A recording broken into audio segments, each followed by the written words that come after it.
Welcome to Cincinnati Soccer Talk, the podcast covering all things soccer in the Queen City.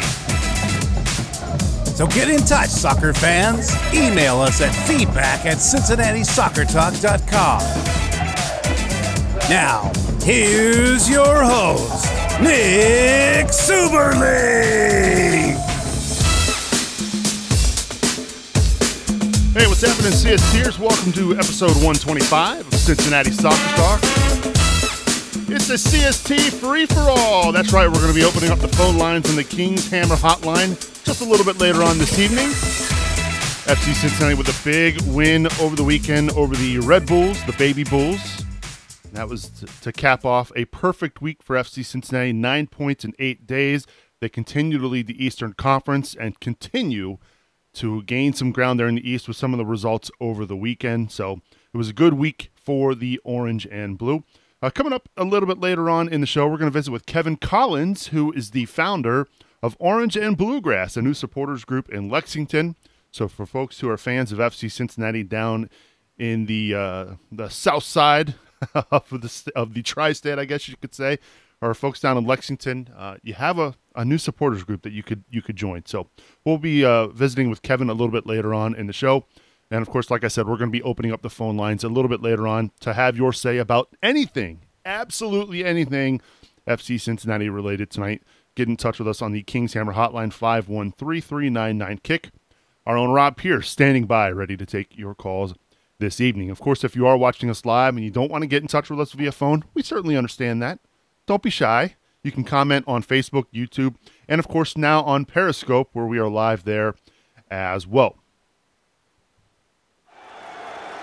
Captain. Hey, we've got an episode captain this week. Let's give it up to Anthony Zawoski.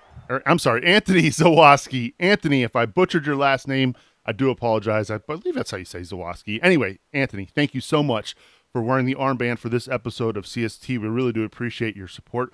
If you are interested in being the episode captain for a week, get in touch with us, CincinnatiSoccerTalk.com/support. All right, we've got a full house tonight. Lots of folks here wanting to chime in on what's going on with FC Cincinnati. So we'll start first and foremost with Brian Weigel. Brian, how are you, sir? Good. I'm just trying to actually be able to watch a game live and in person. These damn kids keep getting in my way. Yeah, I couldn't tell you the last match. No, I could tell you the last match I was at. I watched, it was the Louisville home opener. I haven't been able to get down there, man. So I totally know what you mean. Sick kids, birthdays, family emergencies. Maybe we'll get down there this week for the friendly. How about that? I can't say the same, but good to have you back, Brian. Good to have you back. Looking forward to getting your take on a big week for FC Cincinnati. Let's also welcome back the Wolfman, fresh off his appearance today on Big Time Radio in the Queen City, Bill Wolf. Bill, how are you? I'm good. Yeah, it's always fun to get on the radio and talk with Lance a little bit. But, yeah, it's good to be back on CST. I missed my wolf howl. Yeah, Lance doesn't play that for you, does he? No, he doesn't. He doesn't treat me right. I was surprised he didn't even call you the Wolfman, but we'll work on Lance. We'll work on him. So good to have you back, Bill. Let's also welcome back Boston Razzle Dazzle Brazzle. Hi, Boston. How are you? Hey, Subs. Glad to be back in Cincinnati. After my streak of terrible predictions picking FC Cincinnati to lose, I self-banned myself down to Florida. Went down there for a week and watched the Tampa Bay Rowdies, since apparently everybody thinks I'm a Rowdies fan now. So I went down there, caught a Rowdies game on Saturday. At one point, we were winning in Cincinnati versus the Red Bulls 2-1, and Tampa was winning 2-1, and I proclaimed myself the good luck charm for both teams. I thought we transferred you away. You did. It didn't stick, though. You know, like a lot of their players, they end up quitting. So that's what I did. Glad to have you back. Thanks. Glad to be back. Yes, we are glad that you weren't handicapped this week. That would kind of let you come on the show with us. Hey, I survived that. You're bringing it back up. I don't know if you've ever survived. Trust me, she's got that somewhere in the back of her head, dude. I'm just kidding. No, glad to have you back, buddy. And we're also glad to have back. I couldn't tell you the last time this gentleman was on an episode of CST. It's been that long ago I'm surprised he even remembered how to do this. Let's welcome back to the program the one and only Yosef Sagai. What's happening, Yosef? Not a lot, man. Good to be back. Yeah, I had some transitions, some work transitions, some extra overtime. So it's been a long time coming, but finally through with that for the time being. So glad to be back and been missing the show. You guys have been doing a great job without me, but I'm glad to be on. I'm glad to have you back. Yes. Yosef is too humble. This man has had promotions. He's got a new apartment. He's living large. Yeah, I mean, it has been. I mean, there have been reasons why he hasn't been on the show. It's not like he didn't like us. At least I don't think so. He's got a new place, a new bachelor pad down in, I believe it's Oakley, right? Yeah, down in Oakley, right by a Bonefish Grill, or kind of near there. So that's close enough. I don't want people to seek me out, but they're going to seek you out no matter what. I'm sure most people in my neighborhood, man. Yeah, I know, Bill. We got to go get food sometime, man. Haven't gotten around to decorate that place yet, have you, buddy? No. Hey, man, there's the banner draped over television, but that's about it. Yeah. When you moved, did you leave all your scarves and everything back home? No, they're in my little closet, but I need to get them hung up. My landlord's pretty cool. He's like, yeah, put pins in the wall. It's fine. So I'm going to take his word on that. But yeah, I haven't got to decorating. Pretty soon I'll hopefully be looking like Boston over there with his little corner, or maybe even get to Ken's level with his little setup. So, well, we're glad to have you back, Yosef. Excited to get your take on what's going on with this team. I believe this might be the first time you've been on the show since we've introduced our new introductory segment where we give our best and worst. So why don't you start us off this week, Yosef? What's your best and worst of what went down last week for the Orange and Blue? I would say best. I can actually couple that to the same moment, because I think the most excited I was in the moment this week was Jimmy's not goal against New York Red Bulls 2, in which he cut through a couple of defenders and got the keeper off his line and snuck one through. Of course, that was my best. I would say the worst, coupled with that, was the ridiculous foul call that he got on a defender who had maybe 50 pounds and 6 inches on him going to the turf on a slick pitch. Pulling that goal back, I thought was a little bit light of a call, but I'd say officiating was a bit shaky on Red Bulls. Glad we got out with the W, though. All right. Did you give us a worst? Did I miss that? Yeah, the worst would be the call that prevented the goal. I apologize. I'm dealing with echoes and whatnot. We got it under control now. We're there. No, I was surprised at the officiating as well. Saturday night was a little rough, but hey, it was again good result for FC Cincinnati, and I liked your best as well. Although I could see why the defender kind of fell. He sold it well. Right, Yosef? He's been watching the World Cup. Yeah, we had a couple of Neymar rolls too on Saturday. There, the Bailey even started chanting. You know, it's like the once, maybe twice, but after the third one, it's a little bit much. So, yeah, I believe we even have video evidence of. I believe it was Stauffer who got a great tackle by Forrest Lasso there, and then rolls around and grabs the wrong foot. Yeah, that was pretty smooth. So, good stuff there, Yosef. I like it. How about you, Bri? You look very prepared, ready to go for your best and worst over there. So, why don't you give it to us? Well, my best of the week? I'll tell you what, man. I think it has to be just staying strong defensively over these past 3 games. Not conceding a real goal in play over these past 2. I know we had the own goal, but I thought that was exciting to see, you know, especially because we're coming up with some pretty good offensive teams. And then the worst of the week has to be, it kind of goes back to what Yosef said with the officiating. I thought the denial of the Olympico was a travesty. I don't know if it was somebody blew into the keeper with his breath or something or what, but I don't know how there was how that goal didn't go in. Good stuff there, Bri. I like it. How about you, Boston? Give me your best and worst. Oh, the best of the week has to be, for me, the new setup we're rolling out for set pieces.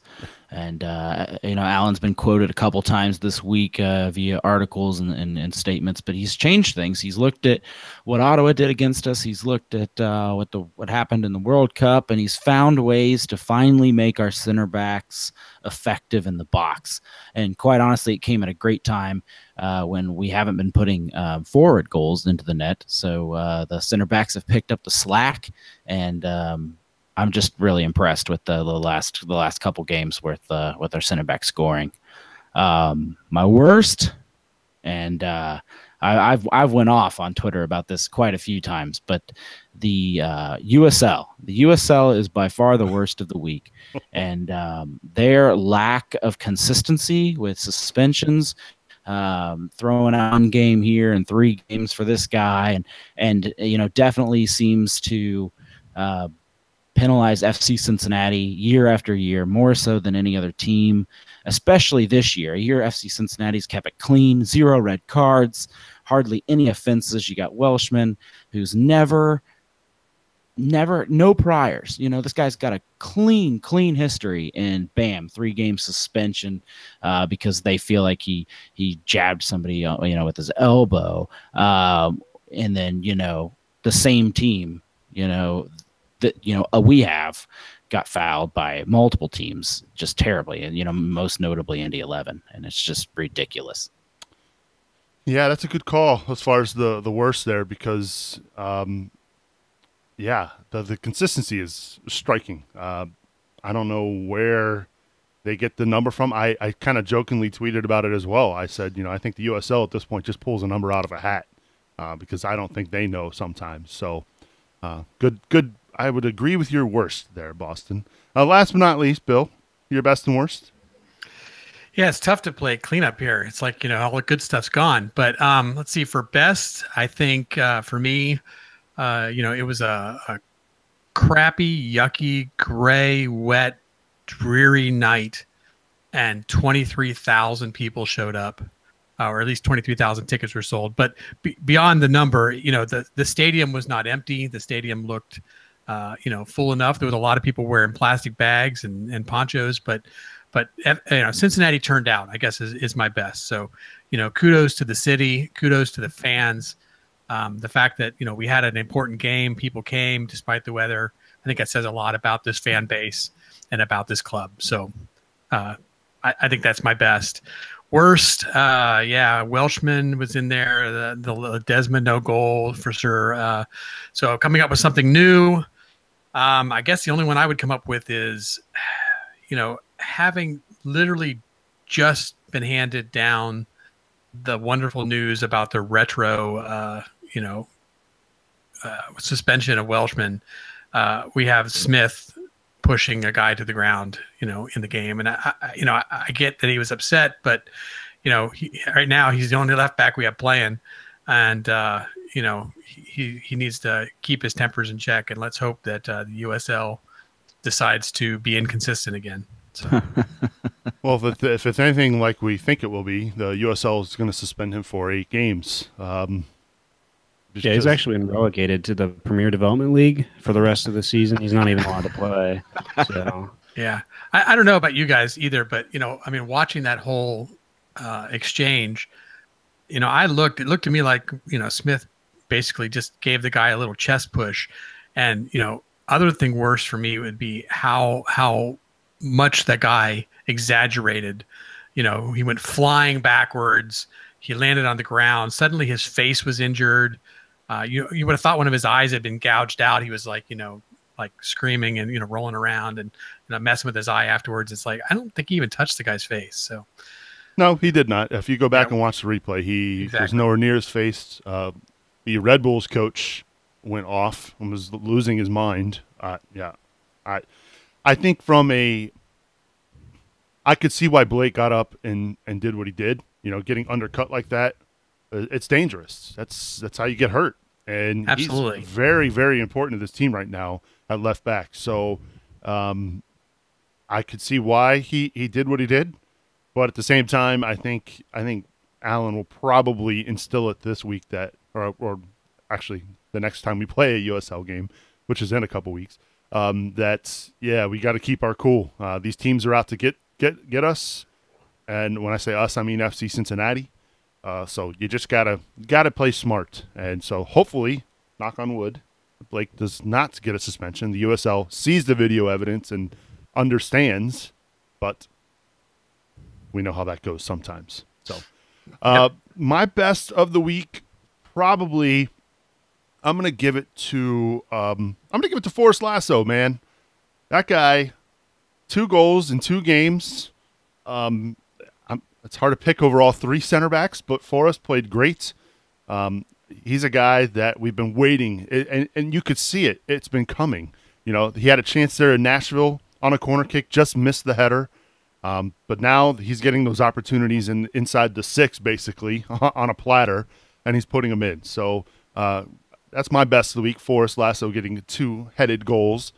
And then my worst of the week, well, it only took us 3 years. Now, I'm going to preface this by saying we have the best broadcasting duo in the USL by far. Tommy G and Kevin McCloskey do a fantastic job doing what they do each and every week. But it took us 3 years.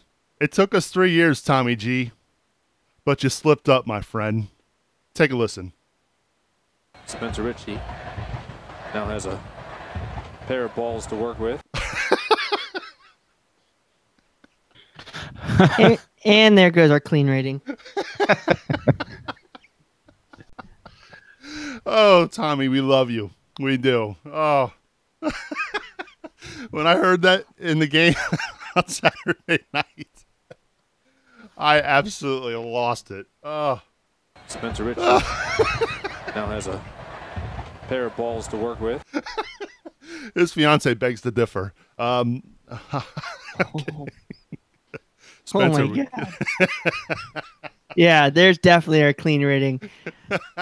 No, honestly, I do echo your thoughts there, Subs, that we had the best team, but you've been excited about that clip there. I mean, look, I've said apparently I've said wiener on the air before when I meant to say winger.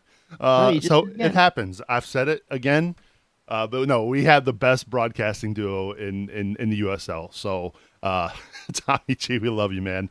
But as soon as I heard that, I had to go save that. So what was that, Bill? He was done for as soon as you heard it. Oh, I'm surprised Kevin didn't react during the. I mean, how do you not react to something like that? I think we can tell you're a youth soccer coach with that joke right there.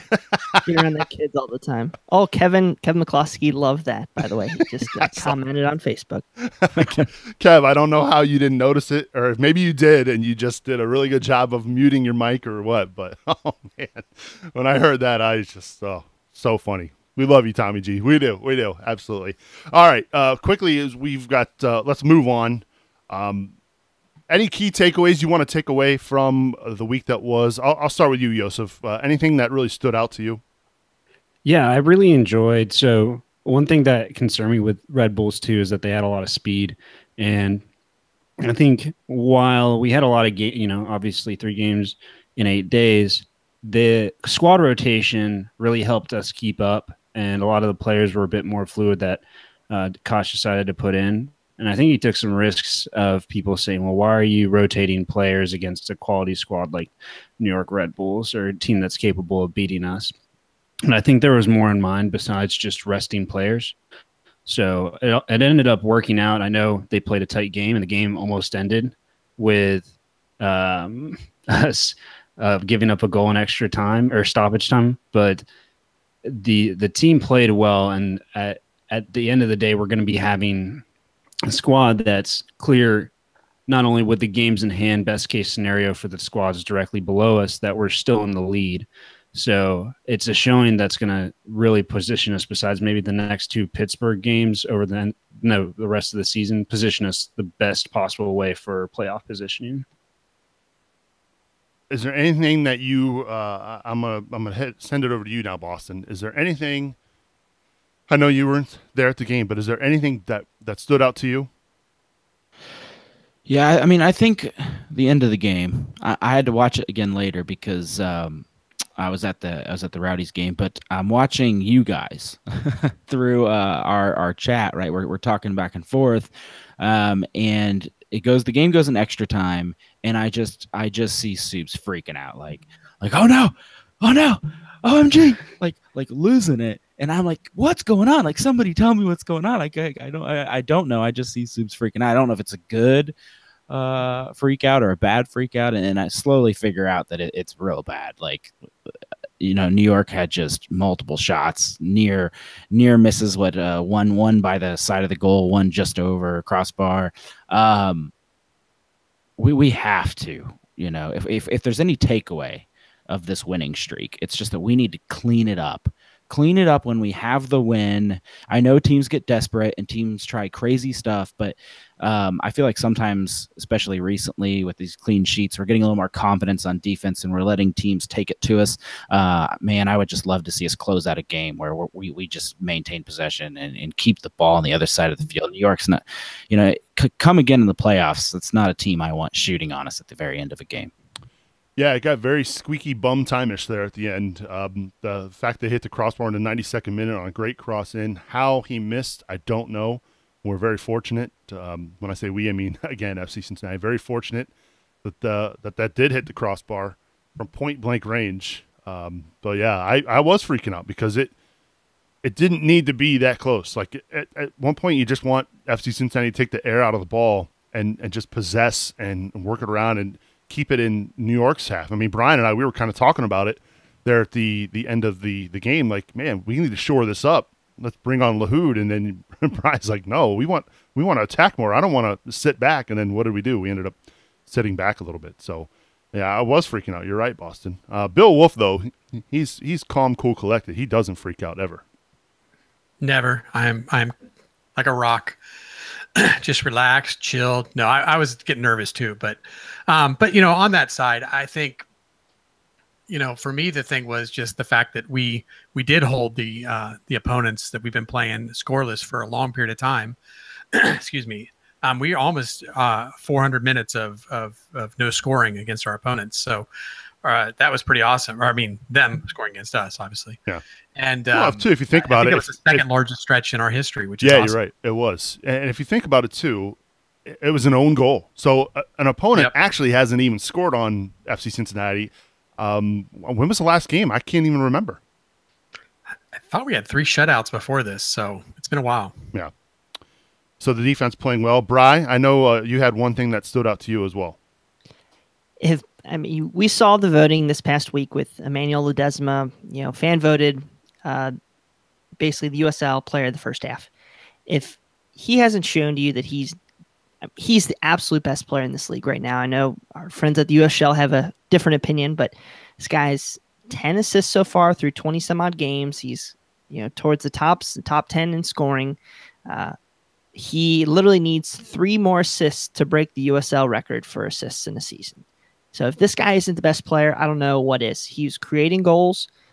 He hasn't had his shooting boots on his past couple weeks. He's kind of been all over the place. Yeah, he did have a goal a couple games ago with his head, which is wonderful. But, if we haven't noticed that this guy is just a special player to watch, I don't know what you're watching right now. So that's my kind of quick thought. Appreciate what we have right now. Things could change over the next year or so, but thank God for Ledesma. Yeah, but he's not creating chances, Bri. There you go. He's not creating enough chances. Yeah. I told you I'd be brief on that one, so just let it go. Yes. So those are some of our thoughts of what went down for FC Cincinnati last week. A really big week, really great week. 9 points in 8 days. They continue to roll defensively. They're getting it done, and more importantly, they got 3 big points on Saturday night with a team that had to be rotated a little bit. Guys that played that don't normally get a chance to play. We saw Matt Boehner out there for the first time in quite a while. Spencer Ritchie, obviously, we hadn't seen him in quite a while too. So, take away the own goal, which really Spencer couldn't do much about. Really kept pretty much a clean sheet. Did a good job. Had a chance early on that was a little dicey. Even he commented on it. Talk about keeping it clean in the post-game press conference. Yeah, he got his hand smacked. He did. But look, good week for FC Cincinnati, and they continue to roll here in the Eastern Conference. So we're going to open up the phone lines here in just a moment. Of course, we're going to be joined by Kevin Collins from the Orange and Bluegrass Supporters Group here also as well. But this is the part of the show where we give a big shout out and thanks to our massive supporters. So let's give it up to Tim Bronsel with King's Hammer, Matt Adamczyk, Mama Subs, Brian Malone, Jamie Smid, Mike Hudson, Jonas Tom, Jack Emery, Mike Bowman, Jesse Gill, Kathleen Francis, Jesse King, and Teresa Everidge. Thank you so much for supporting us each and every week, each and every month here on Cincinnati Soccer Talk. To learn more about how you can support the show, log on to CincinnatiSoccerTalk.com/support.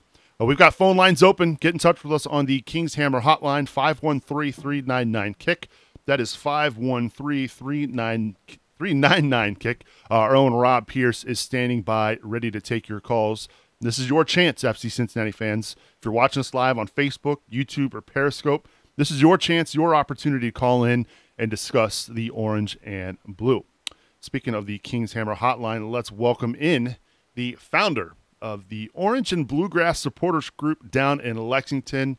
He is Kevin Collins. He joins us now on the King's Hammer hotline. Kevin, welcome to Cincinnati Soccer Talk. How are you? I'm doing fine, thanks, and thanks for having me on tonight. Not a problem. Why don't you fill us in? Talk about how did you get Orange and Bluegrass started? What made you want to start the supporters group down in Lexington? So I actually just moved from Mason about 4.5 months ago. And I'm down in Lexington a lot even before then. I had seen people with FCC shirts in Lexington and knew there was, I do recruiting for University of Kentucky up in Cincinnati, and knew there were a lot of students down here from that area. And so I thought, why not see if there's some interest in maybe getting a group together. Lexington's a great soccer town, a sports town, and definitely see lots of Reds and Bengals stuff down here. So I thought, let's give it a shot.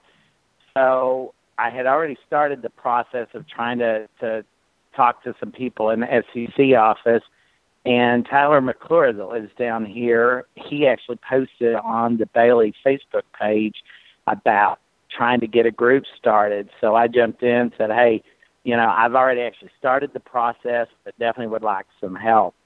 So it went from there, and it just has gone crazy in just a little over a week. I mean, we went from nothing to we now have all kinds of stuff going on, and looking at an affiliation with the Pride that we would become their second satellite group. So lots of things going on, lots of excitement, lots of interest already. Fantastic. How many members do you have now at this point? Well, technically we haven't started. I guess I'd say people that we've got on our list to start working with without really doing any recruiting at all. We're up to about 15, 20 people. Hey. We're getting, I've been getting bombarded. We just threw our Facebook page up today and been getting bombarded by people that are interested, giving us their information. I think it's going to go pretty quick. We've got a lot of opportunities for recruiting. My connection with UK, I'm going to try to hit up students at UK that are from the Northern Kentucky, Cincinnati area. The Pride, the pursuing that affiliation with them, Chris Marshall, has been great in helping us and getting us started. And, we are looking to make that affiliation official after the beginning of the season. But they're going to be able to help us with looking to see if they've already got members on their list in the Central Kentucky area and get some emails out to them for us. Obviously, we're using Facebook, social media. I'm a member of the American Outlaws. And they have a chapter down here. And in fact, they meet at the bar that we're going to be using. And I'm going to go through them. And the bar that we're using, Line is Irish Pub, they're going to put flyers up on all the tables advertising our group. We're going to have business cards. So I think once we really get going, I think this could really take off. You mentioned and grow. You mentioned that bar. You kind of cut in and out a little bit there. What's the name of that bar in Lexington you're going to be meeting at?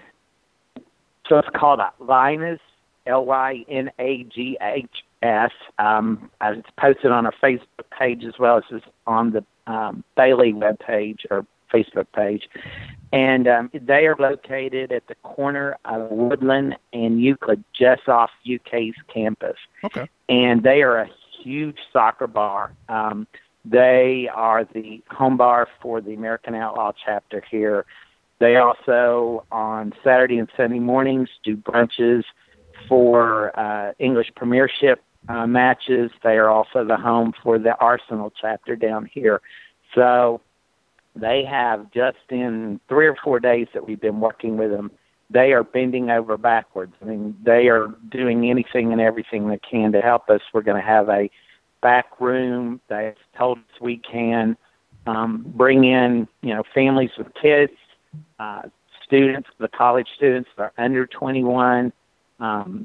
So they're opening up. So we're going to make it friendly for all ages. And we'll have a back room that we'll be able to meet. They're going to put our FC Cincinnati flag up. It's a great opportunity for us to find someone that's very soccer friendly, and they're going to show the matches for us and have the sound on. That's fantastic, and we're really excited to see the support continue to grow, not just in Cincinnati but outside of Cincinnati as well. So kudos to you for getting that started. For those who are in the Lexington area listening, Kevin, how can folks get involved with the Orange and Bluegrass?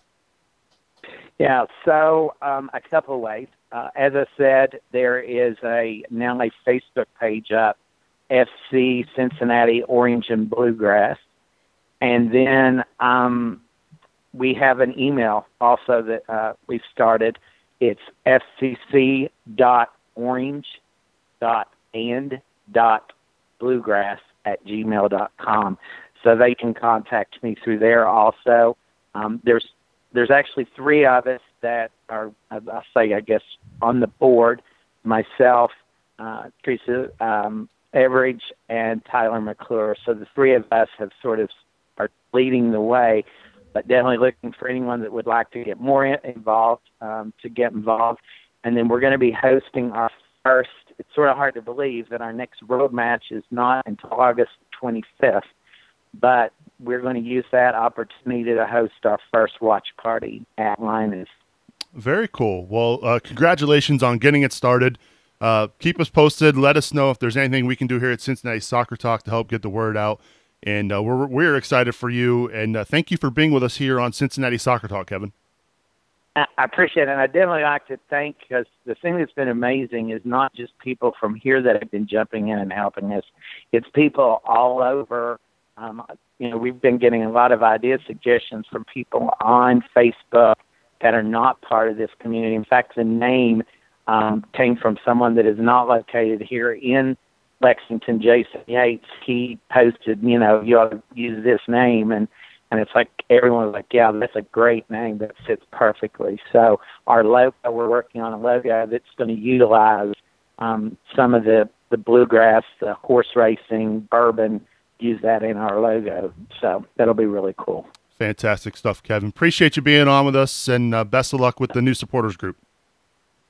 Great. Thanks a lot. That's Kevin Collins joining us here on the King's Hammer Hotline. Perfect title, perfect name for this supporters group. Yep. So, Jason, well done in suggesting that, guys. Kentucky is orange and blue. That's right. It is. When you talk about bourbon, and I'm sure that's where Louisville fans might get a little, but I don't think we care, right? We don't care. We're not worried about them anymore. Yeah, we don't concern ourselves with those minor league teams. But no, I mean, let's talk about the fact that now that this is what, year 3 for FC Cincinnati. You've got a supporters group in New York, Brian. You got a supporters group in Lexington now, and I believe there's folks in Dallas getting together, watching games. I don't know if they have an official supporters group, but this thing is growing, man. This thing is blowing up. Does it shock you at all? No. Every time FC Cincinnati fans are called to the carpet, they respond, and it's just a growth thing. It's organic. We are extremely inclusive. I know there's some differences here and there with supporters, but for the most part, we're a blessed group that has been over the top with trying to be inclusive, trying to bring friends on, and this is just another part of that. I think it's amazing what they're doing down there in orange with the orange and bluegrass. The only thing I'd ask is to maybe rip off the Lou City logo somehow and incorporate that, but I think that would be asking a lot for a new group. But hey, no, I think it's amazing that those guys are doing it. But that's what we need. We've seen Louisville have their like preseason friendlies around the state of Kentucky, and I would really hope that we can maybe do that with FC Cincinnati. Bring a game to Dayton, bring a game to play down in Lexington, play down in UK. Yeah, for sure. If you can't get it down in Lexington, you go play at Georgetown College. Nothing. There you go. Yeah, absolutely. Yeah, I don't know. That has some orange and black stripes involved with that place, but hey. Yes. So congrats to the Orange and Bluegrass. We're really looking forward to seeing where this goes from here. So exciting stuff. Hey, speaking of exciting, we've got the King's Hammer hotline open. I know there's at least 50 people watching right now live.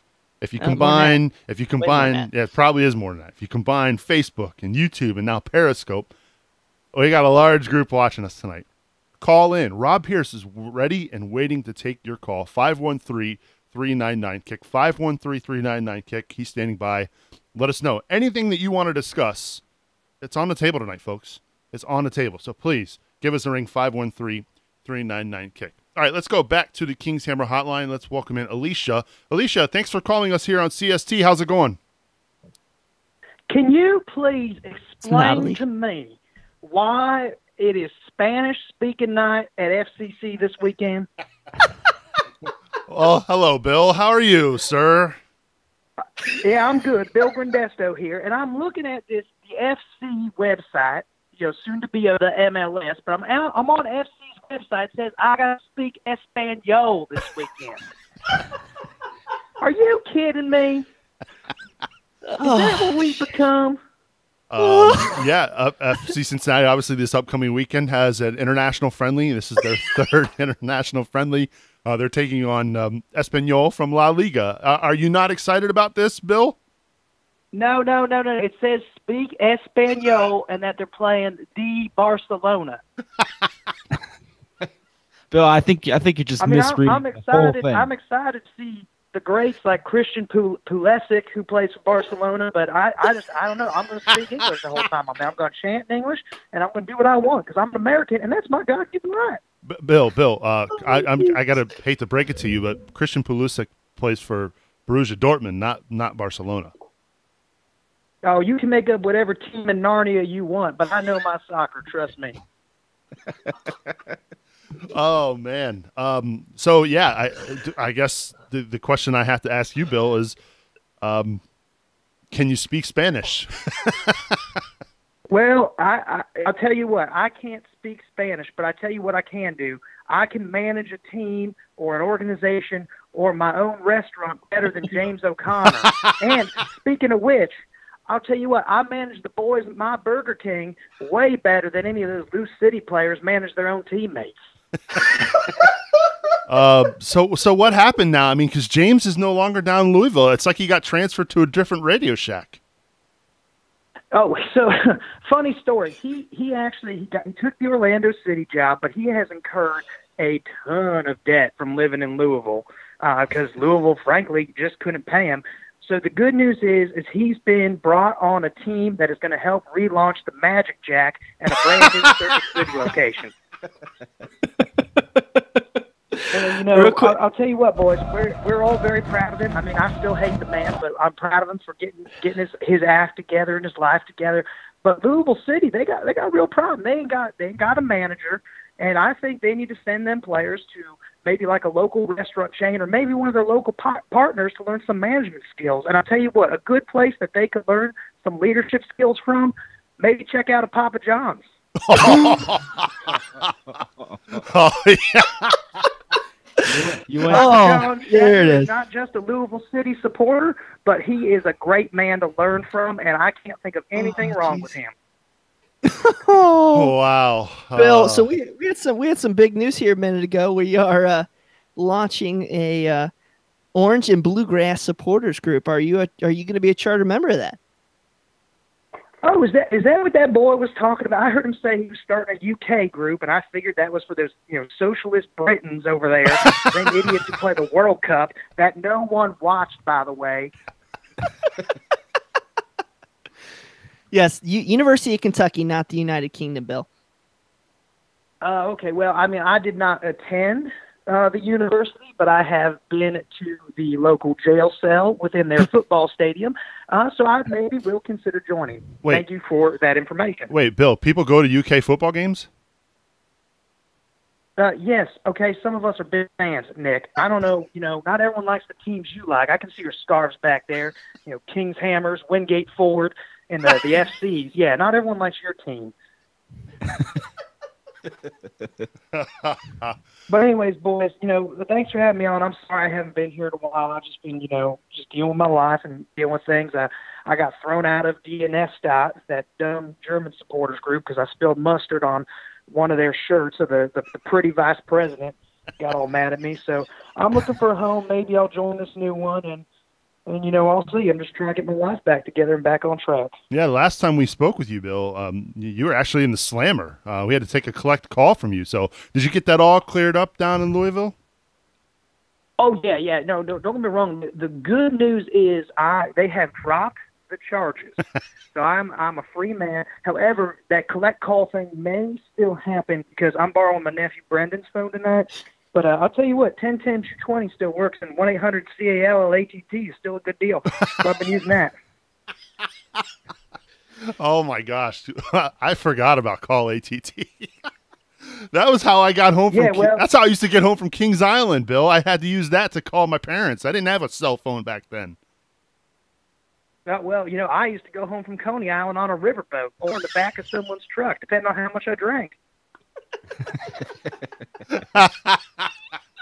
Seems I think we're gonna. And I'll tell you what. Speaking of drinking, I'm going to be boycotting this FC Espanol match this weekend. But I will be there for the next game after, depending on what two team we play. But I'm looking forward to hopefully seeing Penn FC or whatever USL heavyweights happen to come through. All right, Bill. Hey, we appreciate you calling in. Don't be a stranger, dude. And stay out of trouble. Sure. Thank you, boys, for having me. And I'll stay out of trouble. I want to thank each and every one of you except Boston because he's a Tampa Bay traitor. Hashtag it. And then he hung up. Fantastic. So you're the Tampa Bay traitor, Boston. That nickname might stick too, along with Razzle Dazzle Brazzle. I've been taking grief all week. First for my picking Tampa. I was the only CST member to pick Tampa Bay to win that game, and I was rightfully ashamed for that. No, I think. Did anybody else catch that he called Jared Handra cute? I missed that. He did. I missed that. Nah, he said that cute little vice president. Oh my God. There's maybe funny. more to build than we know. Maybe. Boston, you have to keep picking against FC Cincinnati though, because they continue to win. Oh man, but the abuse. I know. So a couple years ago, I hosted obviously a Bengals podcast, and we had a running gag on the show. We had Tim. He would always pick against the Bengals, and the Bengals went on a massive winning streak every week that he would pick against them. So you have to keep doing it. All right, I'll sacrifice. Sacrifice your Growler Cup glory for the glory of hoisting that potential supporter shield there in the USL. Is that what we call it when the team wins or has the best record? Is it really the supporter shield in the USL? I know that's what they call it in MLS. It's what they use the same term, but there is no supporters that have made a shield. I think USL fans are too poor. We should make one. Give it to ourselves. There's just not enough of them. Especially after FC Cincinnati leaves. Oh, you burnt. Anyway, the phone lines are open. Get in touch. Rob Pierce ready and waiting to take your call. 513-399-KICK. 513-399-KICK. We did get this question on YouTube from Ross Diddy 29. He says, what do you guys want to see done with the new MLS kits. So, Joseph, you're our resident fashionista. Is that right? Oh, yeah, of course. Of course. What do you want to see done with the kits? I like them. I mean, I really like the designs that we had this year, but I would like just don't get too overly creative with them. So I liked that the inflections that they've had here recently, but the colors blue and orange are pretty hard to mess up. And I mean, the signing deal that we're going to have with MLS, I think there's going to be some changes, and the templates are going to be a little bit different. But I'm more of the kind of guy who says kind of keep it simple and not too flashy. But we'll see. And whatever sort of, I don't know if there'll be sort of a logo rebrand with the move to MLS, but that would be pretty neat to see. And I think that'd be the perfect time to do it since we're switching over to a new league's merch. Yeah, I wouldn't, I would advise our fans not to get their hopes up with next year's kits. The rebrand, I think, hopefully comes out pretty well. And there are a lot of supporters and a lot of people advising the club on that. So I think we're in good hands there. But as far as the kits go, it takes 2 years to get templates together. And we're probably going to see that first year roll out. Since we joined so late, I think it's going to be pretty bland and pretty basic. Whatever they'll allow us to do in short time notice. Yeah, we kind of expected that with the fact that they got into the league so late.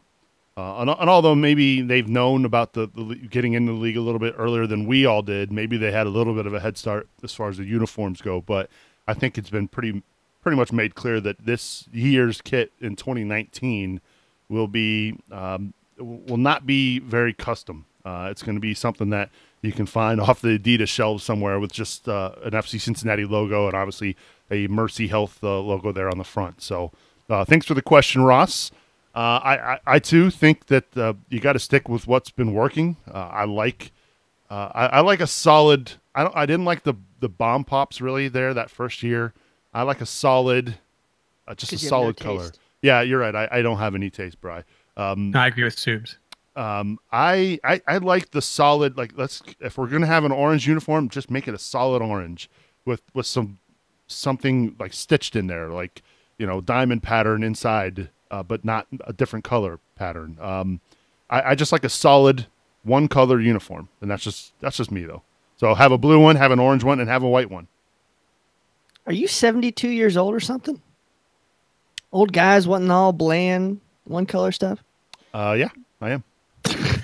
How about FC Cincinnati borrows Cincinnati Dutch Lions kits this year? Those were awesome. They had the dual color with the stripe down the side, kind of a diagonal. Man, I loved them. Yeah, it's going to be interesting to see, and I'm assuming that will come down the pike at some point during the off season. Right now, obviously, FC Cincinnati focused on what's going on with the current USL roster. So, obviously, there's two things going on right now with FC Cincinnati. You got one side, the USL side, trying to wrap up this season, trying to improve the team for this year, and then you got the 2019 MLS side that is basically, it's two entities at this point that there's going to be some confusion as we go on, but there's going to be some announcements, I'm assuming, coming here really soon about next year and potential player signings. So we'll touch on that here in just a moment. Let's go back to the phones and welcome in the guys from the Cooligans who are going to be performing this week. They join us here on the Kings Hammer Hotline. Welcome to Cincinnati Soccer Talk. Hey, what's going on, guys? How's it going? First and foremost, fill us in. What's going on with this comedy tour you got coming up here Wednesday night? So basically, I mean, we just got off stage. We're currently in Richmond, Virginia. We're in the green room of the Richmond Funny Bone, and we just got off stage doing our comedy soccer show with Total Soccer Show. Well, Alexis and Christian, it's Brian here. Thanks for coming on. Big fan of your guys' show. We've actually had Taylor on our show. God, it was like probably one of the first 10 episodes. So we're widely familiar with you guys as well as Total Soccer Show. What makes you guys special? Why should everybody come out and have a blast with you all on Wednesday? Well, I mean, as you know, Total Soccer Show, they're not comedians and we are. And let me tell you something. When we get up on stage, we're totally comfortable up there. But apparently so is Total Soccer Show. The shows have been absolutely amazing. They do this cool trivia thing that involves the audience. We all get up and get questions asked from the audience. Christian and I do traditional stand-up. This has never happened before. When we started Cooligans, we said, no, there's never been two comedians that have started a soccer podcast, a comedic podcast about soccer. It's always like an over-analytical show, comedians trying to be, coaches. That almost never works. We are straight comedy. We're making jokes about American soccer, soccer in America, and Americans playing overseas. But the show is a mix of that. You get comedy from both of us. You get comedy from Mike Magid up front. He's hosting the shows as well. And then you get this awesome, really interactive trivia. It's never been done before. And I know our Columbus show is pretty sold out. So let's see if Cincinnati is a bigger fan base. Yeah, well, I know for a fact we do. You guys, of course, are going to be up at the Liberty Center Funny Bone on Wednesday night. I believe that starts at 7:30. We're real excited for what you guys have. As you guys said, you guys have been doing a national tour. You got stops in Kansas City, Richmond, Cincinnati, Columbus, Chicago. You guys are going to Atlanta. Is this a short-term show? Are you guys planning to do this every year? What's your plans with this? Look, based on the response that we're getting, it looks like this is going to be a regular thing. It's been so fun, and I think there's been this weird mixture of like maybe 60% of the crowd is like, we had a lot of Richmond Kickers fans here this time, but then there's people that are just fans of comedy, maybe not fans of soccer, and can still have a good time. And bringing those worlds together is really the only purpose and goal of the Cooligans. So the fact that we can bring people into our world, into a comedy club, and even guys like the guys from Total Soccer Show can flourish and be funny and be entertaining, it means the world to us. Well, you guys have had some great guests. I know some of your videos with Trevor Noah has been very popular. Where can everybody find your stuff, and more importantly, where can they buy tickets for the show? First of all, you got to go to WorldCupComedyTour.com. Again, that's WorldCupComedyTour.com. All the dates are up there. Obviously, Richmond just happened, but if you want Cincinnati tickets, you got to get there. It's 25th on Wednesday, 25th of July, Cincinnati, Ohio, Liberty Center Funny Bone, like you said. And we want that show to be sold out. We're going to have some guys from FC Cincinnati there. We're going to be really doing it big. We want to represent. We want to see. We've never been to Cincinnati. All we hear about is pasta with chili on it. So what's Cincinnati really about?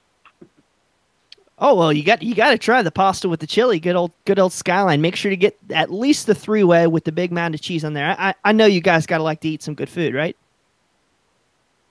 Oh, well, I'm the bigger one of the podcast, so I'll eat for both of us. Well, they got good salads. Salads here. We know there's a couple people involved in the show that we wanted to mention. So Pride Cincy, and I'm going to butcher the name, but is it D Innenstadt? You nailed it. How do you say it? Yeah, good job. Okay, D. All right. I was incredibly nervous just saying that right now. But yeah, Kevin Wallace and Jared are going to be involved. So head of Pride Cincy and D Innenstadt. It's going to be getting the community together for a comedy show, something super unique like this, is important to us. And we're seeing it in the other cities. In Kansas City, there were some Sporting KC fans, but even Swope Park Rangers fans were there. So seeing that, like, giving the attention to especially even lower league stuff is been so receptive, and the crowds have been loving it. But yeah, I think this is the best way to get excited about Cincinnati and MLS next year. I think it's the best way to do it. So go check it out at WorldCupComedyTour.com. There you got the show coming up this Wednesday night, the 25th, at the Funny Bone and Liberty Center. We appreciate you guys calling in, and best of luck on Wednesday night's show. Thanks so much, guys. Thank you. Looking forward to it. That is the Cooligans from part of the World Cup Comedy Tour, giving us a ring here on the King's Hammer Hotline. And it's good to hear that the cute one, Jared Handra, is involved in bringing these guys to the Funny Bone as well. That's going to stick, Jared. Sorry, buddy. Anyway. A little cute one. So anyway, phone lines are open, 513-399-KICK, 513-399-KICK. Get in touch with us and have your say. It's been an interesting 24 hours for FC Cincinnati fans on the rumor front.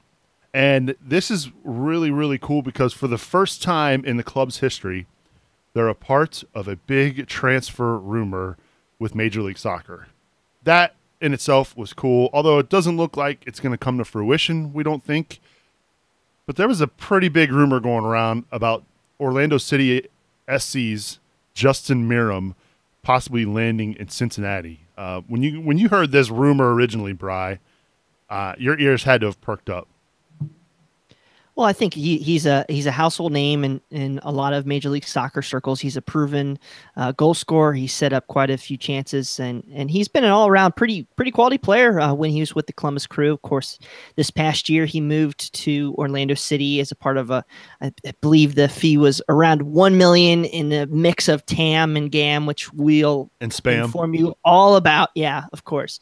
So it was pretty exciting to see, that FC Cincinnati was at least linked with Miram now, coming out at 9 o'clock. Sam Setzel with Major League Soccer kind of said that they really weren't too serious on it. It looks like that Orlando wanted more cash back, but in reality, Miram's just his stock's kind of low right now. And it turns out that they might have tried to go get a player as well. And, we don't really have any players to trade.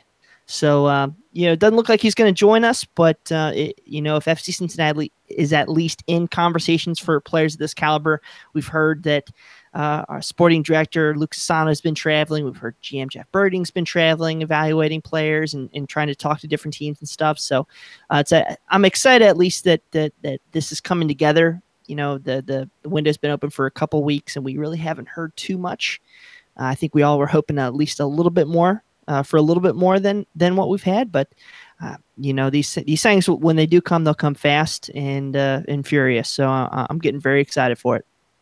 As our resident Crew fan, and I'm gonna call you that, Yosef, because you wore the orange and the black and gold for a little while also wearing the orange and blue. Let's be real here.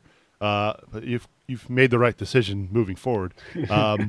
Let's talk about Miram as a player because, I know he's not going to be here, but, still, it was pretty cool to be linked with him. Yeah, and he's a year removed from being a pretty important piece of the Columbus Crew.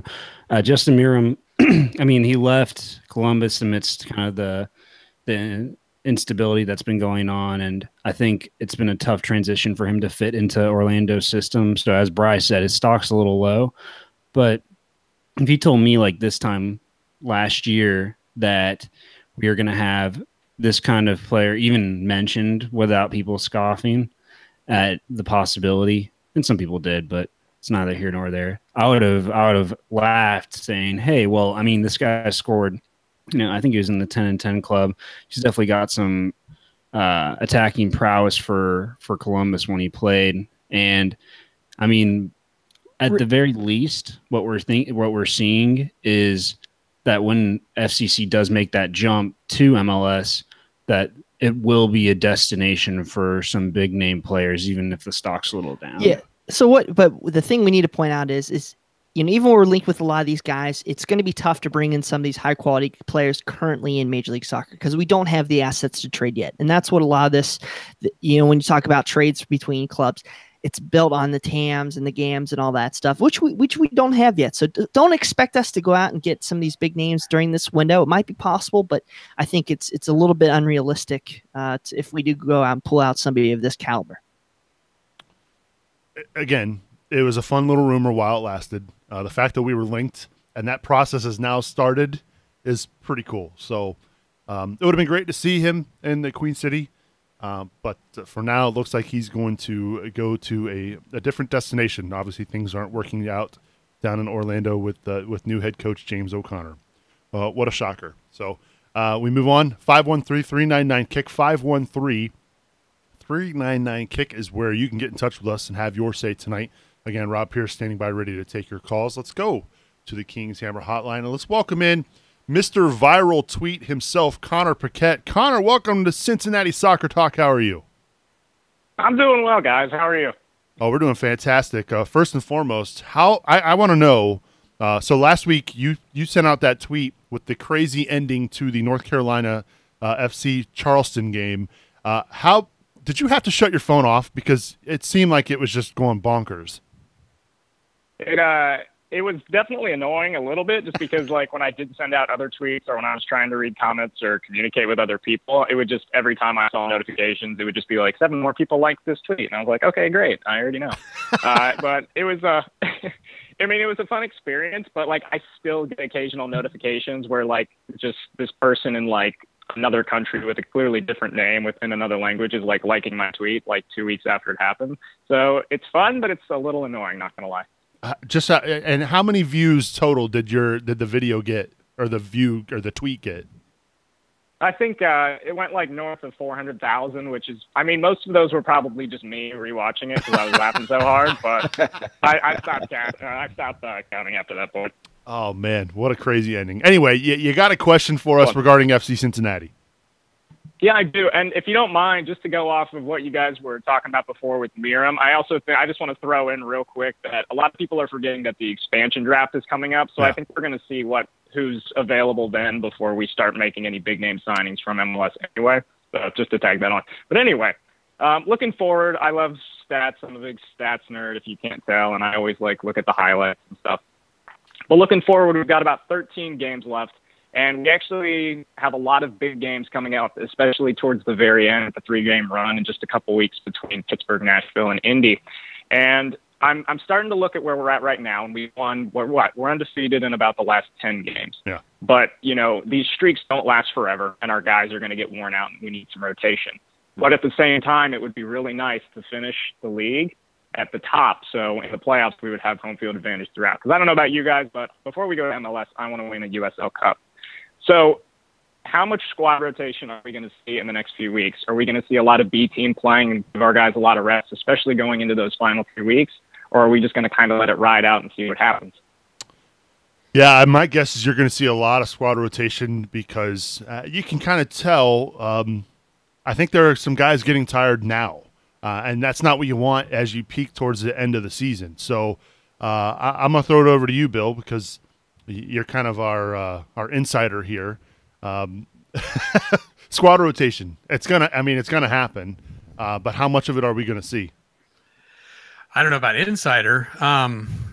But yeah, I actually would think we wouldn't see a lot of squad rotation. Yeah, I was about to come down on you there, Subs. Yeah, because I mean we're looking at roughly a game a week. Occasionally a game gets slipped to a Sunday, and I think one there's or two 2 more midweek Wednesdays. games. 2 midweek games left. Yeah, it's pretty much going to be a nice, steady, even pace to the end. It's one of the advantages we have right now is we're high in the table, looking down on everybody else, and everybody points out, they've got 3 games in hand, they've got 2 games in hand. Yeah, they do, but they also have to play them, and that means that while we're doing 1 game a week, there's going to be multiple weeks in a row that Nashville and Louisville and Pittsburgh have to get a lot of these mid-game weeks in while we're just kind of pacing ourselves. So I think, we've already seen Daniel Haber leave the club. My feeling is that with knowing that rotation is maybe not even as important, we might see a few other players, depart the club over the next few weeks here. Hey, Connor, Bill, if I can. Oh, go ahead. Yeah, this is Boston here. One thing I want to just mention, and this may be where you were going, but we've got several guys on very close to suspension. We've got Welshman on a 3-game, don't get me started on it, suspension. So Blake Smith, we don't know what's going to happen with him here in the next couple of days due to his shove. So I really think what Koch is going to need to do, more so than rotating for rest's sake, is going to be managing Ledesma. When does he take that card that sends him on his next game suspension? You don't want it. Luckily, it's not going to happen versus Nashville, but I don't think we want it to happen versus Charleston either. In between those 2 games, We've got Penn FC. Maybe that's a game you sit Ledesma just so he can't pick up that last, card if he doesn't get it versus Nashville. Keenan's always on a card watch. We've got a couple more players that are getting close to 5. That's the thing I want to see managed. All right. One more question to go along with that, if you don't mind. We see guys like Lance Lang who are there early in the season, and we know Tyler Gibson's finally coming off of his injury. But like I said, we all know it. We're on an undefeated streak. This is the best we've seen this team, and I think this is the potential we've been waiting for them to hit that we were kind of waiting for a long time early on in the season. Do you bother trying to reintroduce those guys into a system that's working, or are those guys just going to be kind of like a Daniel Haber? They're like, I'm not going to get any more minutes. Maybe it's time for me to leave. Oh, that's the $1 million question there, because you're right. Early on in the year, we saw Lance Lang and we thought, man, this guy is going to have an impact. His left foot was scoring goals from distance, providing assists, and then I'm not sure what's going on there. Is it because we switched? Once we switched to a different formation, a different system, is it more Lance is kind of on the outside looking in, Bri? I mean, because when we signed him in the offseason, I think we were all super gung-ho about what he was going to bring to the table for FC Cincinnati. I think Blake Smith's done pretty well himself, too. Plus, agreed, 100%. You've had injuries that Lang picked up, I want to say, in that Detroit City game or possibly that Pittsburgh game. But, man, I don't know. I think that it makes sense to, a guy like Gibson. You're not going to introduce him into the game without knowing what you have. Okay, yes, games are different than practices, but at this point throughout the season, you should pretty much know what you got. And I think kind of what Bill said earlier is you got to start locking down that starting 11. You have to know who you got. You need to have, and we talked about this earlier, you need to have your substitution rotation. You need to know who to put in when somebody goes down or somebody's not, adapting the right way. So I think we need to keep moving towards that versus necessarily, just bring in Gibson or Lang just for, their sake. Yeah, I think, right now the timing is perfect for where we are as a club and the fact that we have this international friendly on Saturday, because we've got players like Lang who've come off of injury we haven't seen. We've heard Tyler Gibson coming off injury. We haven't seen him.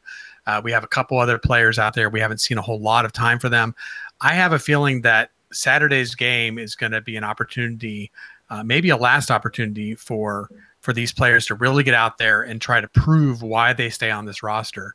Or in the case of people like Lang and Gibson who had time earlier, or not time for Gibson, but Lang who had time earlier, to prove that they need to be back in the starting 11 to at least get that look. Because, it's tough for a coach to make that choice when he's got Blake Smith doing a good job. Do you take a chance and rotate him out if there's nothing wrong with him? And likewise, you got Walker, you got Bone, you've got Lahoud, you've got Nazmi Al-Badawi, all these guys doing great in the midfield. Do you just pull one out and throw Gibson in if there's nothing wrong with them? So I think, Espanol is an opportunity for some of these players to make a statement. There you go, Connor. I hope that answered your question, man. Yeah, you guys did a great job. Thanks so much for having me. Oh, not a problem. Thanks for calling in. And again, loved the tweet. You nailed it, dude. Oh, thank you. I'll try so hard to do it again. Is there another caller on? There is. Thanks for calling. We appreciate it, Connor. Let's go back to the phones, to the Kings Hammer Hotline. Let's welcome in Matt to the show. Matt, welcome to Cincinnati Soccer Talk. How you guys doing tonight? We're doing all right. How about you? I'm doing well. I just want to know, what do you guys think is our chances of getting the _1 overall seed in the whole USL? At this point, is that something that we need to be gunning for so we have potentially all home playoff matches the rest of the season? I think that would be, a huge advantage if we do want to win the cup this season. What do you guys think? Yeah, I'm on board 100%. I think that they're going to continue to go for it. At least on the eastern side of things, it'd be great if they could host the USL Cup. It would look good for the optics as well to have a full stadium for the final. Obviously, there's a lot of games that's got to be played in between then. But I think for sure they're going to go after that #1 overall seed. And I think there's a really good chance of it right now. I mean, as it is right now, I think it's the Real Monarchs over on the Western Conference side of things that they're currently at the top of the Western Conference. So they've got a really good shot at it.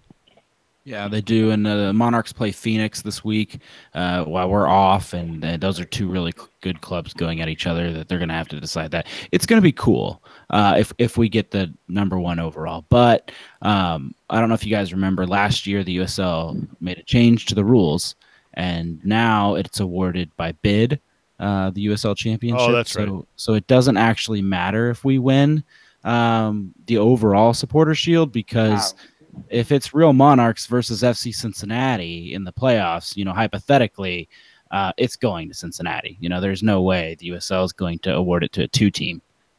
So, by default, I think we would be in Nipper Stadium. Now, what it will come down to, I think, is if it's Cincinnati versus Phoenix, or Sacramento, a place that's proven that they can pack it in, it might turn into a bidding war. But we would have a little more leverage if we had won the Supporter Shield. Yeah, that was the Red Bull factor. Yeah. Yeah, so I think obviously they're going to go for it, Matt. I don't see why not.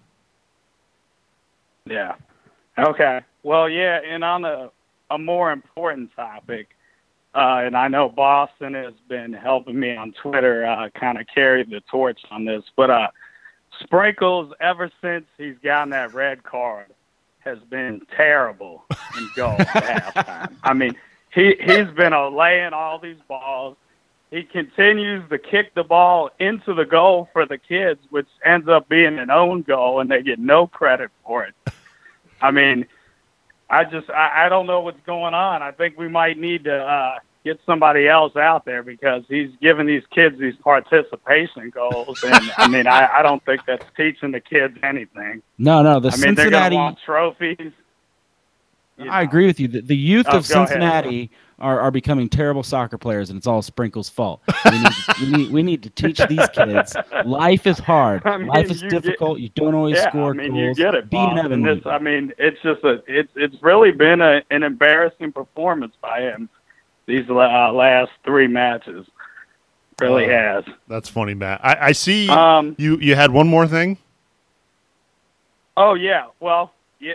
I was going to say, I know, Joseph, I'm going up to Michigan to the big house Saturday, and I know Joseph is also. So I want to see what kind of bet you want to make on the match, Subs. So you're wanting anything? So you're wanting me to bet on a friendly between Manchester United and Liverpool.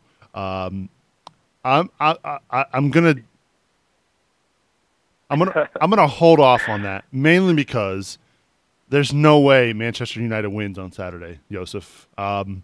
It's just not gonna happen. Wow, he's already conceding. Well, I mean, half of our team isn't even there.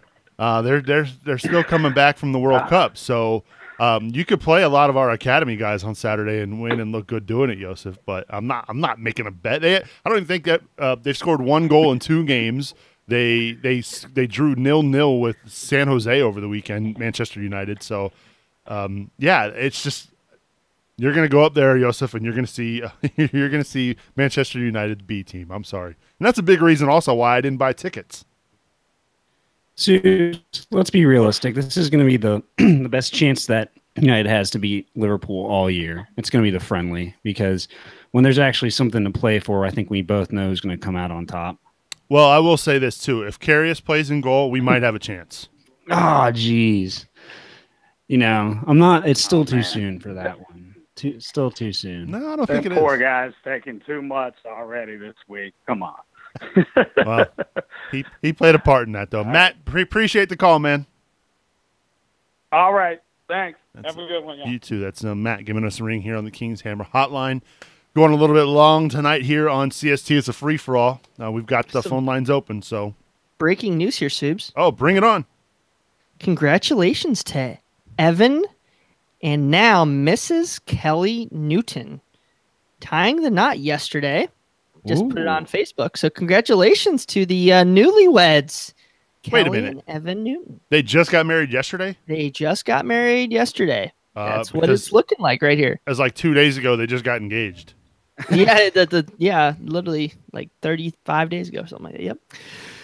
Congratulations, Newtons. Wow. Now I got 2 Newtons that want to kill me. We never did set up that Shut goalkeeper shootout Shut for up. Brian. I Shut mean, up. just bringing that up. Still got plenty of home games. This is going to be Shut probably up. the best stretch to do so, right? I thought it was Koch was going to take shots against you. Okay. We definitely can replace that terrible halftime show that used to be fun. And Brian will block as many shots as Sprinkles. So. Hey, you brought it up, man. Anyway, congrats to the Newtons on their nuptials. Pretty cool. So that's the reason why he had the off day, I'm sure, over the weekend, right? Yeah, for sure. No, so it was good to see Spencer in there. Do we have a caller? Can I actually bring up a question soccer related? We do not have a caller, so please feel free. I want to bring up something that Connor said, that he said essentially along the lines of, we don't need to bring on any current guys because we have the expansion draft coming up. And I get your point on that, Connor. And I'm kind of generalizing it here, so I apologize if I offend you. But when you get a guy like a Justin Meram, that's a starter. Okay, he's a starter on almost every club in this league. He's a starter. He's on poor form in Orlando. Sorry, but you go out, and if you have the tools and you have the assets to go out and get him, you go out and get him. So I just kind of want to put that out there. There's many sides to all these different coins. I think that was a wonderful point, saying that we don't have to go overpay for anybody because we do have the expansion draft. But man, there's not many times you're not going to pull many starters in that expansion draft like you would have with trading for Meram. So no, am I wrong?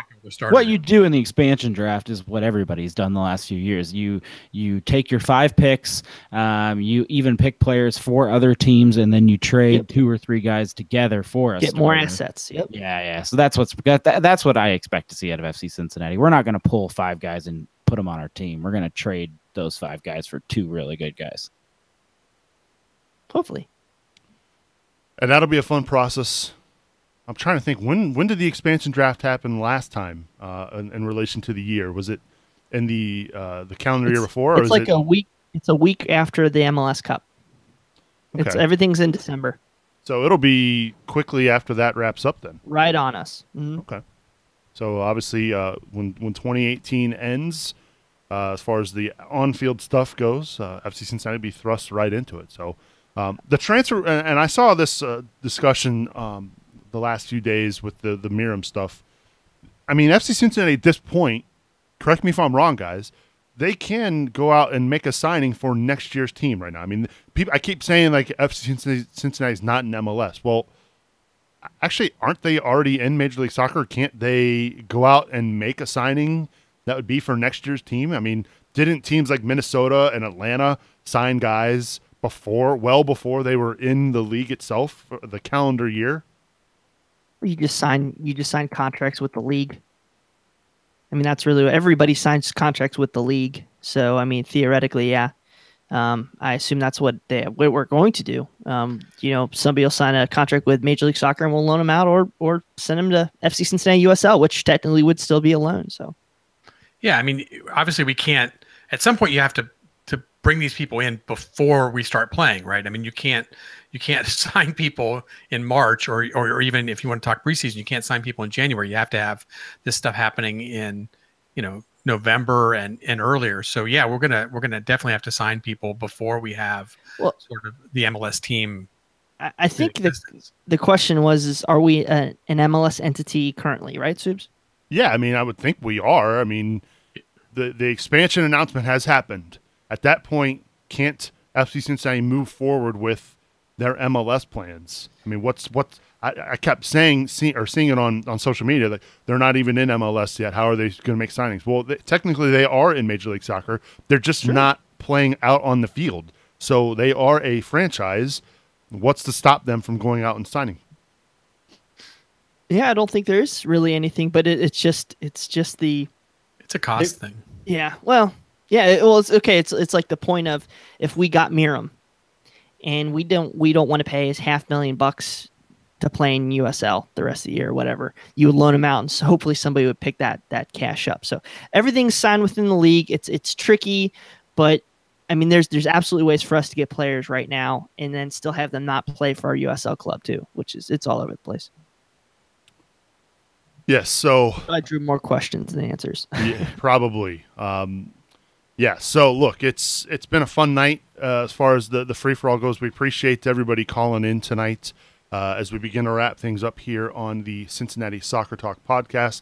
We just want to remind each and every one of you to get involved with the Cincinnati Soccer Talk Foot Golf Classic coming up on August 25th. It's the 3rd annual CST Foot Golf Classic presented by Joseph Automotive. If you want to get involved, get your foursome in, CincinnatiSoccerTalk.com/footgolf. If you want to get involved as an individual golfer, CincinnatiSoccerTalk.com/footgolf. It's $180 for a foursome. You have one more week at that price, and it bumps up to $200. And then if you're a single golfer and you want to get involved, it's $45. August 25th at Woodland Golf Course. It's a great cause for supporting sports games for kids. It's going to be a good time. So make sure you get registered today. CincinnatiSoccerTalk.com/footgolf is where you can do that. All right, it's time for some final thoughts. I send it over to Yosef Sakai. Yosef, thank you again for being with us. Did it feel like old times? It was like riding a bike? You just get back on that bike and it's easy peasy? Yes, yeah. It felt like old times. And in the same way, I'll say, I guess my final thought goes to the fans on Saturday. I know we touched on it briefly, but I lost count of all the different players who tweeted, posted on Facebook, appreciation for the fans who braved the rain. I even had some coworkers who were pretty casual, big soccer fans, but casual FCC fans who stuck it out. So it was really great to see an awesome showing there, especially with the weather, and it resonated with the players. And it's good to see that, hey, people were toughing it out to come to the match, and they got a good result. So definitely picking up speed, and I think there's a buzz around the city surrounding this group. Absolutely. Good stuff, Yosef. Appreciate you being with us, man. Absolutely. Till the next time, my friend. That's right. Let's head over now. Go. Yeah, right. Let's head over now to the Lone Wolf, Bill Wolfman. Bill, your final thoughts as we get out of here? Yeah. So Connor brought this up, and I think I'm going to continue on it a little bit. I want to talk a little bit about sprinkles. And, I feel like maybe I need to be like jumping in here, maybe doing an intervention or something. Obviously, we had our moment, the crowds turned on him. It feels just like it's gotten really ugly at this point. I think we need to bring Dunkin' Donuts and sprinkles to the table, maybe with some of the Bailey leadership or something. Try to kind of find a friendly, way to mend defenses here. My suggestion personally is maybe as the Bailey files in, maybe sprinkles can hand out like donuts to everybody as they walk in. Maybe that would get the Bailey a little more friendly with sprinkles, because it's kind of too bad. Beloved Sprinkles is now become the villain. If he's going to hand out donuts, I'm going to be sitting in the section every week. See, wouldn't that work? You do that once or twice, and now the Bailey would love Sprinkles again. The drummer needs a donut. The drummer needs a donut. Okay. I don't need a donut. You can see that, but I'd eat a donut. Oh man, Bill, we appreciate you being with us. You're our insider. What can I say? Insider to Dunkin' Donuts. Every outsider's insider. You're gonna wear that. You're gonna wear that label proudly, Bill. You're our insider. So again, thank you for being with us. Appreciate it. Always. Final thoughts from Boston Razzle Dazzle Brazzle. Oh, man, my final thoughts. It is time for the USL to bring back the appeal process. It was a fun experiment. It's obviously not working. I cannot stand the league being judge, jury, and executioner, and that's what they've done when they got rid of the appeal process. You have all these inconsistencies in the league. You can't fight it. You can't do anything. All I can do is yell at Jake Edwards on Twitter, which also doesn't do anything. So, but for the sake of the league going forward, there needs to be some transparency. We have no idea who the USL Discipline Committee is. We're in the media. We don't know a single person on it. They've got no information out there. I've looked. And alongside that, you can't appeal anything that they say. So it's just kind of like this dictatorship we have that you have to suck it up and be a part of. And I know that we, going into Major League Soccer, might have some of that as well. But, man, just a little transparency, guys. Would it kill you? Yeah, I don't think Jake Edwards is paying attention to Twitter much. But yeah, I still think they're sitting behind a curtain somewhere, just randomly picking numbers out of a hat for these suspensions. So I think there does need to be an appeal process. I agree with you, Boston, and appreciate you being back with us, even though you're our Tampa traitor. Did you at least have fun down in Tampa? Was it a good crowd? Was it a good environment? You know, it was a lot better being a fan, like a neutral fan. And I was cheering for Tampa because I don't care for Indy very much. So it's kind of neat taking it in versus the last time I was there. Me and Ken Hedger watched a Tampa Bay FC Cincinnati beatdown in the playoffs 3-0. So this was much more enjoyable. Well, good. Well, I'm glad you had a good time, and I'm sure you met up with the guys from the Unused Substitutes podcast as well. Sure did. Them and Mike Pendleton, the guy that puts together the attendance charts every week, and yeah, had a good time meeting all these friendly faces we talked to on Twitter. Good stuff. Appreciate you being with us as well, Boston. You're the man. I don't know how you get all that vacation time. I need to go work where you work. Doesn't have kids. That is the voice of Brian Weigel. Brian, final thoughts as we get out of here? The guy who does have kids. I'm actually going to go to a game this weekend, but I think I'm sitting in the press box for Espanol FC Cincinnati on Saturday. Can you speak Spanish? Of course not. I went to LaSalle High School, took Spanish for 2 years, passed with flying colors, and didn't learn a lick. So sounds familiar. If that's not an ad for it, I don't know what it is. I took 3 years of Spanish at Moeller High School, AP Spanish, by the way, and I can't speak a lick of it either. All right. So no, I'm excited for the game. I feel kind of bad because Espanol's a club that's done some great things. They were runner up in the UEFA Europa. I guess it was the UEFA Cup, but equivalent to the Europa League about 10, 12 years ago. They've done some great things. Unfortunately, they're kind of on a downturn. They're kind of shedding some contracts right now, but there's still some pretty good players there. The one guy who I'm really excited to see is if he plays, I think it's David Lopez. There's like 3 Lopez. I think it's David Lopez, who's the defender midfielder who's trying to get signed by Fulham Fulham's trying to sign him right now for like 35 million pounds. So there's some good players there. New coach Ruby. He basically took a small, tiny club and promoted them to their first ever season in La Liga, which will be this upcoming year. So good young coach, a lot of good things about this game. I think the part I'm most excited for, though, is to see Tyler Gibson, to see Mark Village, see some of the guys that don't get the support that our starting 11, normal 18 guys get. So I know it's expensive to go to these games. They're calling it the Major League Soccer celebration, but I think more importantly, we should go and support these guys that don't get our love every week. So go check them out. These guys battle every week in practice. They do more work than we can give any of them credit for. So go check it out just for that reason more than anything else. Yeah, I'm glad you brought up the Villages, Mark Village. I know the Villages were in town from Canada this week, had a perfect week. I'm not sure if they've left town, but they're a good luck charm, man. Yeah. So just real quick, those are the guys that set the tone for the club. I know you have the Ledesmas and everything else, but you've seen how guys on the bottom, that's the wrong word, but along the roster, like look at Tampa. You had 2 guys fighting. It's a huge legal battle, or whatever, the courts, whatever. So give these guys credit, give them our support, give them our love, cheer their names out as loud as we can, come up with clever shouts for them this weekend. So they deserve that more than anything else. So good stuff, Bri. As always, appreciate it. All right. My final thought. How about you, my man? My final thought this week is not soccer related. I just want to give a shout out and congratulations to my mom and dad, Pat and Phil Suberling, who yesterday celebrated their 40th wedding anniversary. And so congratulations. For 37 of those years, you had to put up with me, so I apologize. And they survived and stayed married. Yeah, it's a shocker. But they've found a newfound love of FC Cincinnati soccer.